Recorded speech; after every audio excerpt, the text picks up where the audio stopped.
గుంటూరులో వైఎస్ఆర్సీపీ కాంగ్రెస్ పార్టీ ఆధ్వర్యంలో కూటమి ప్రభుత్వ పాలనపై నిరసన కార్యక్రమం నిర్వహించారు. జిల్లా అధ్యక్షుడు అంబటి రాంబాబు నేతృత్వంలో లాడ్జీ సెంటర్లోని అంబేద్కర్ విగ్రహం వద్ద చేపట్టిన ఈ ఆందోళనలో పార్టీ నాయకులు చంద్రబాబు వెన్నుపోటుకు 2 ఏళ్లు అంటూ ప్లెక్కార్డులు దహనం చేశారు.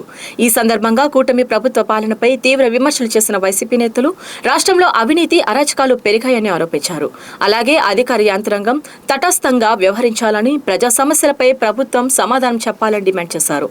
ఈ నిరసన కార్యక్రమంలో ఎమ్మెల్సీ లెల్లా అప్పిరెడ్డి, తూర్పు నియోజకవర్గ ఇన్ఛార్జ్ షేక్ నూరి ఫతిమా సహా పలువురు నాయకులు పాల్గొన్నారు.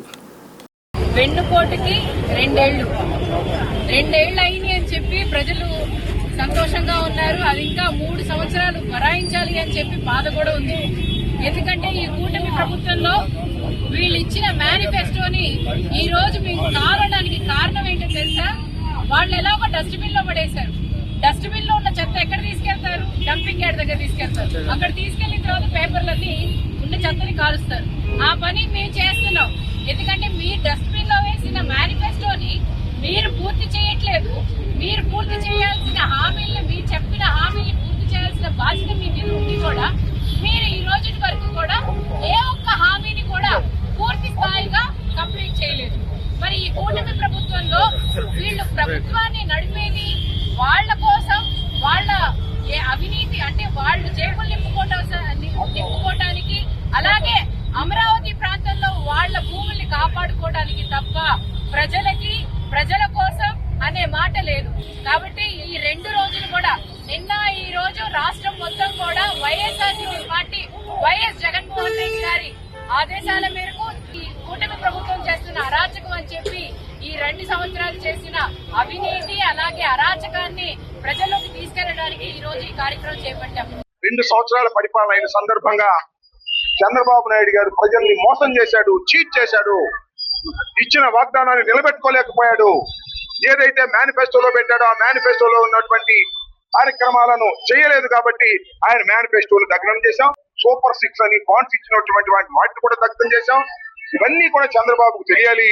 అదే విధంగా రాష్ట్ర ప్రజలు కూడా మోసపోయామనే భావన రావాలి అనే ఉద్దేశంతో ప్రతిపక్షంగా వైఎస్ఆర్ కాంగ్రెస్ పార్టీగా 5 సంవత్సరాలు ఈ రాష్ట్రాన్ని పరిపాలించినటువంటి రాజకీయ పార్టీగా, ఇచ్చిన ప్రతి వాగ్దానాన్ని నెరవేర్చుకున్నటువంటి రాజకీయ పార్టీగా మేము వాళ్ళ ప్రజల్లోకి తీసుకువెళ్లేటటువంటి కార్యక్రమం చేస్తున్నాం. దీన్ని ప్రజలు గమనించాలని కూడా ఈ సందర్భంగా మనవి చేస్తున్నాం. ప్రజలారా, ఆంధ్రప్రదేశ్ ప్రజలారా, ఓటర్లారా, మీరందరూ మోసపోయారు. ఇచ్చిన వాగ్దానాలు ఒక్కటి కూడా నెరవేర్చలేదు. నిరుద్యోగ వృత్తి 3000 ఇస్తానంటే నిరుద్యోగులు మోసం చేశాడు. శ్రీనిధి అని చెప్పేసి మహిళలకు 18 సంవత్సరాలు నిండిన ప్రతి మహిళకి 1500 రూపాయలు నెలకి ఇస్తానని దాన్ని మోసం చేశాడు. ఈ విధంగా అనేకమైన మోసాలు చేసి అధికారంలోకి వచ్చినటువంటి చంద్రబాబు నాయుడు గారి యొక్క నిజ స్వరూపాన్ని, దొంగ స్వభావాన్ని బయట పెట్టేందుకే మేము పెద్ద ఎత్తున కార్యక్రమాలు చేస్తున్నాం.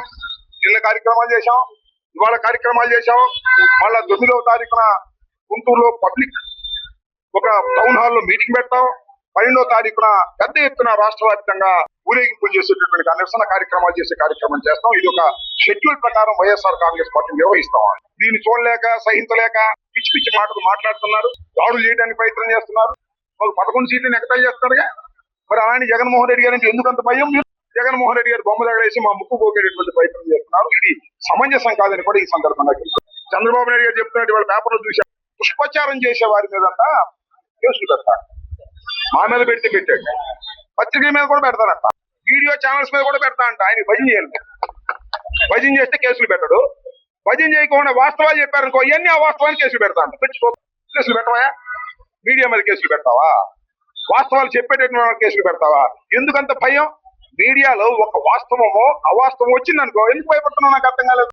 చెప్పాలి కదా నువ్వు సమాధానం చెప్పుకునే పరిస్థితిలో నువ్వు లేవు. అందువల్ల ఎవరైతే గొంతెత్తి అరుస్తున్నారో మీ అన్యాయానికి, వాళ్ళ మీద కేసులు పెడతావు, పత్రికల మీద కేసులు పెడతావు, మనుషుల మీద కేసులు పెడతావు, మీడియా ఛానల్స్ మీద కేసులు పెడతావు. అంటే మీడియా అంతా కూడా భజన చేసే కార్యక్రమం చేస్తే వాళ్ళు చూస్తూ ఊరుకుంటాడు అనమాట. 2 సంవత్సరాల పాలన పూర్తయిన తర్వాత నీ మీద వచ్చిన వ్యతిరేకత ఎంత అంటారా చంద్రబాబు నాయుడు గారు? దుర్మార్గమైనటువంటి పరిపాలన మీరు చేస్తున్నారు. 2 ఏళ్లకే 5 ఏళ్లలో రావాల్సినటువంటి ప్రజా వ్యతిరేకత వచ్చింది. నేను మనవి చేస్తున్నా, అయ్యా మళ్ళా వచ్చేది జగన్మోహన్ రెడ్డి గారి. ఈ దుర్మార్గమైన పరిపాలన 2 సంవత్సరాలు ముగిసింది, ఇంకా 3 సంవత్సరాలు ఉంది. ఈ 2 ఏళ్ల వెన్నుపోటుకు నిరసనగా పెద్ద ఎత్తున నిరసన కార్యక్రమాలు తెలియపరుస్తున్నారు.